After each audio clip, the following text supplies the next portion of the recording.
Get in here. Get in here. Hey, we need you. Get in here. Come on, get in here. Hey, come on, get in here. We need you. Hey, what's going on here? Hey, everybody. It's Kyle. It's 8 o'clock.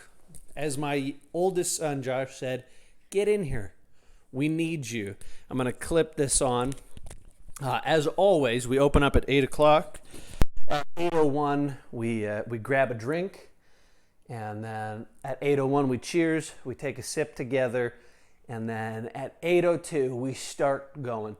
So today, I want to talk to you about desires and dreams and destiny and distraction.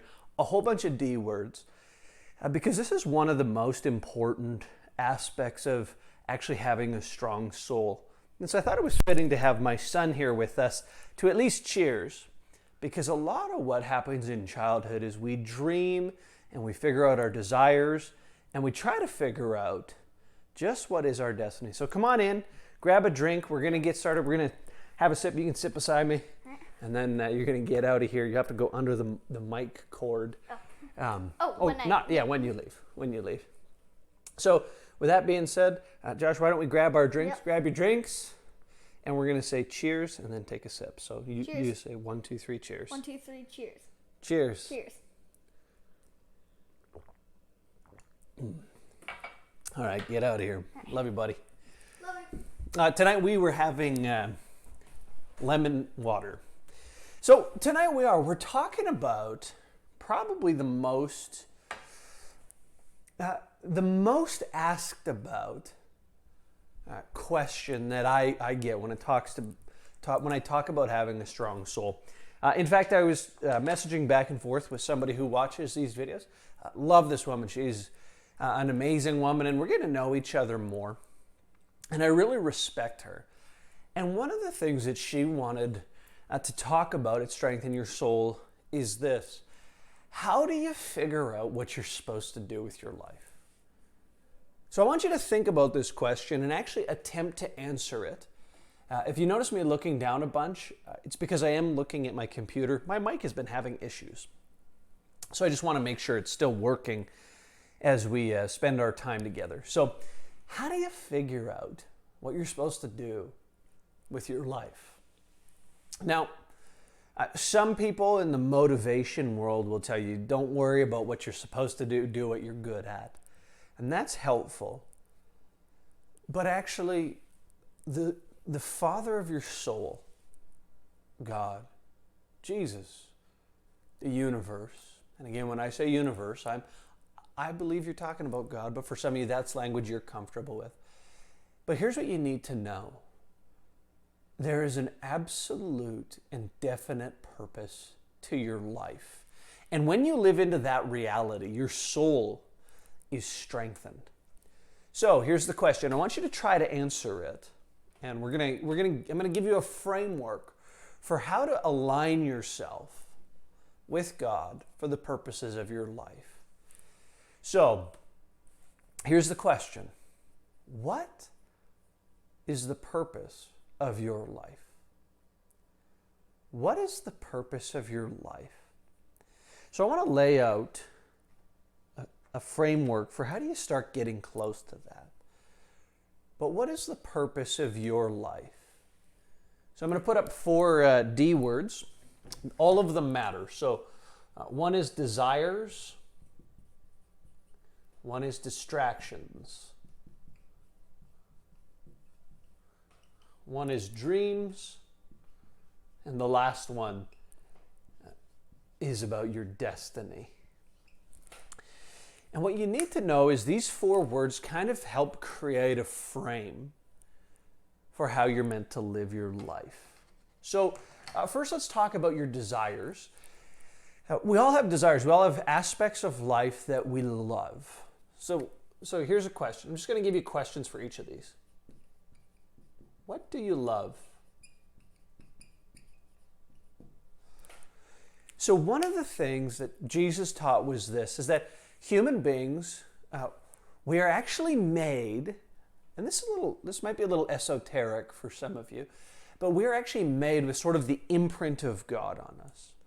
What does that mean? It means that when you look at anybody inside and outside of faith, you are going to see snippets of absolute astonishing intelligence or beauty or strength or courage.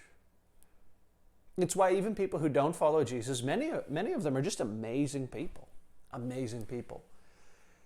So, what do you love to do? Do you love to cook or clean or file or make money? Warren Buffett is famously known for this.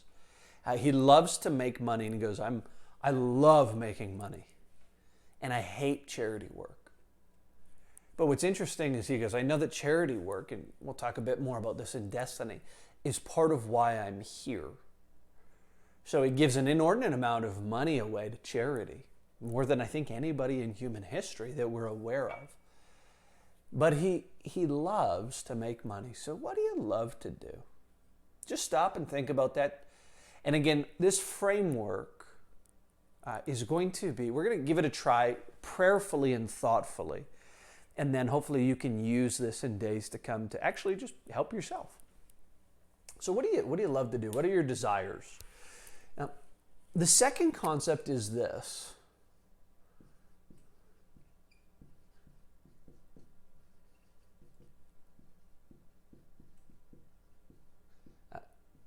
Jesus, when he said, I had rest for your soul, one of the things he said we have to address is this. Not only is there this imprint or this image of God, of the divine in every human being, there's also something terribly wrong.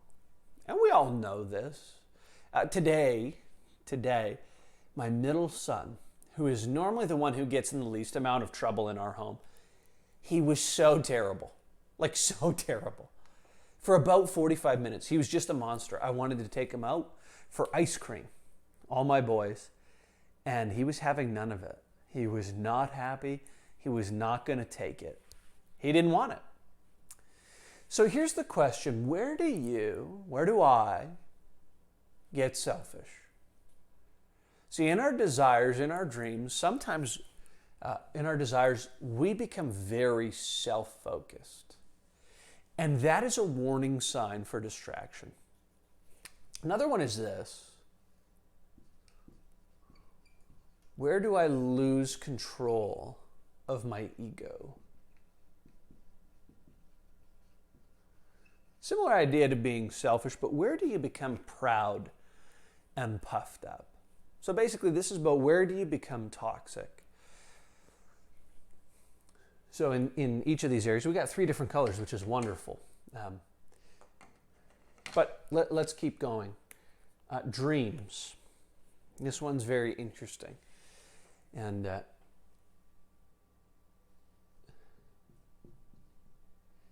if 10 years went well,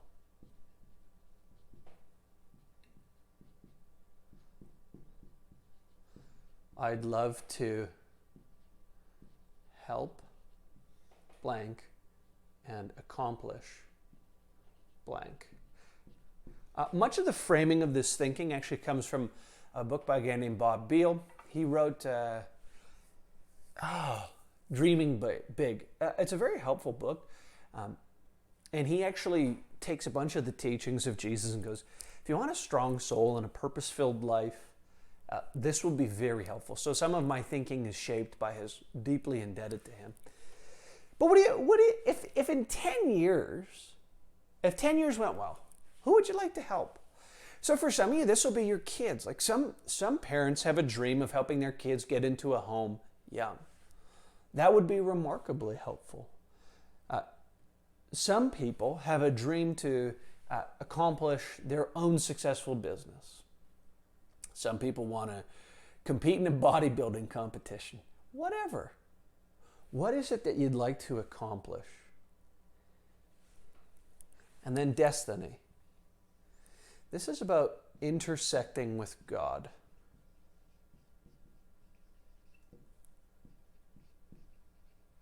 So another way of looking at this, and we're getting a little crowded, but that's okay. This is about what am I good at? Or better yet, great at. And then you combine your desires, what do you love, and your dreams, and then your skills. Okay, so that's a framework. And again, this is because many people ask, how do you figure out what on earth you're here for? And one of the teachings of Jesus was this, that actually God, the Father of your soul, has actually prepared good things for you to do. People to love, people to serve, creativity to express into the world, that your life has an immense purpose. So, why don't we pause and actually try some of this? And what we're going to do is we're going to pray and think at the same time. And here's what we need to do first. I'm going to put an old school word on the board.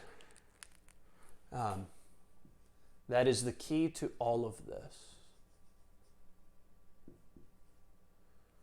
And actually, I'll just leave the one word. It's just surrender. So here's what I'm asking you to do as we try to frame out our desires and purpose and the purpose for which you and I are here. I'm going to ask you right now to go, Jesus, God, the very center of reality. I'd like you to surrender to Jesus if you can. I'd like you to trust him. Just keep taking steps of trust and see if he's good. He always is. I know this. I've lived it. I have lived in the goodness of surrendering to Jesus. But I want you to go at a level that you're willing to. But just go, you could say in your head and your heart or out loud, something like this. God, I give you the worst of me. I give you the worst of me.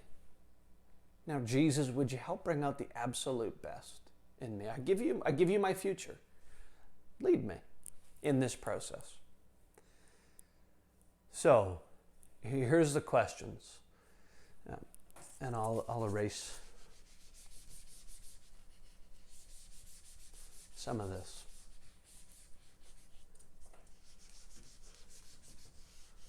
So we'll leave that word surrender up there. But I'll give you just a little frame for how you can think and pray about this. And again, write these down.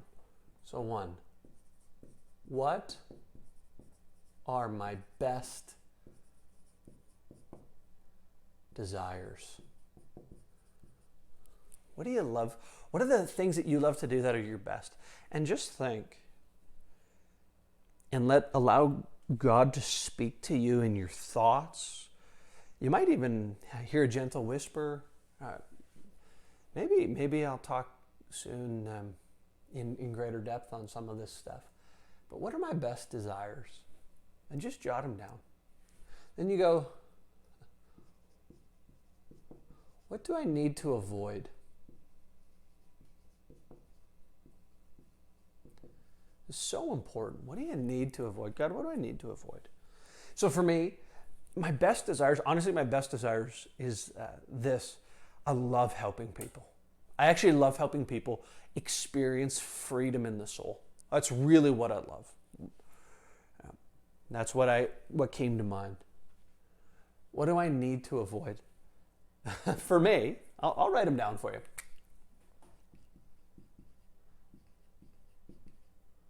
I tried to abbreviate and it went poorly. Help people get free. I need to avoid politics. Honestly, this is an area where it's kind of a shadow purpose in my life. It's a distraction for me. It's detrimental to me.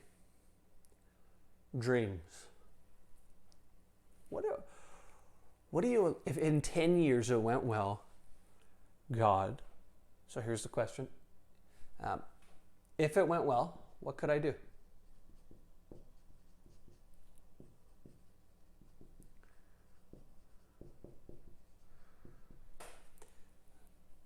And just think about it. And I'll jot down mine.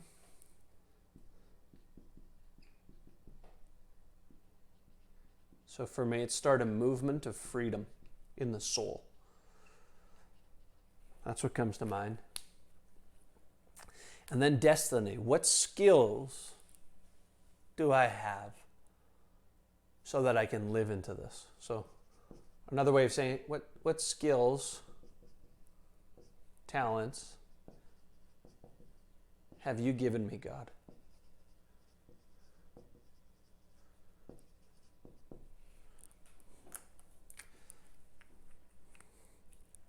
So for me, I get the word vision. Basically, I can think like big picture. That's part of how my brain works.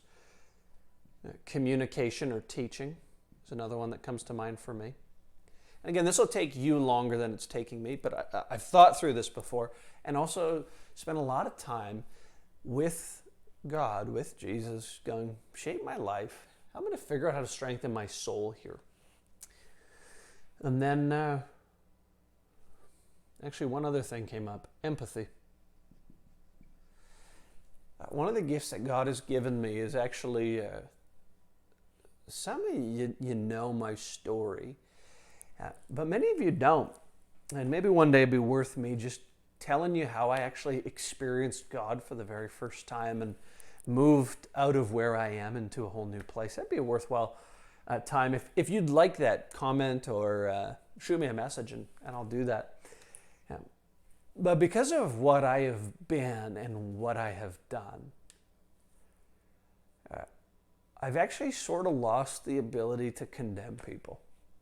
Like to judge people in the way we use that term. Like everybody evaluates behavior, but I've been just forgiven for a lot of stuff. And so it's pretty hard for me to condemn people. So that's me. So that's my frame for my desires, my dreams, distractions, and destiny.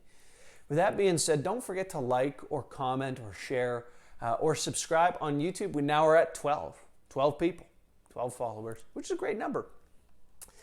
Maybe you could be lucky number 13. I think I'm at 12.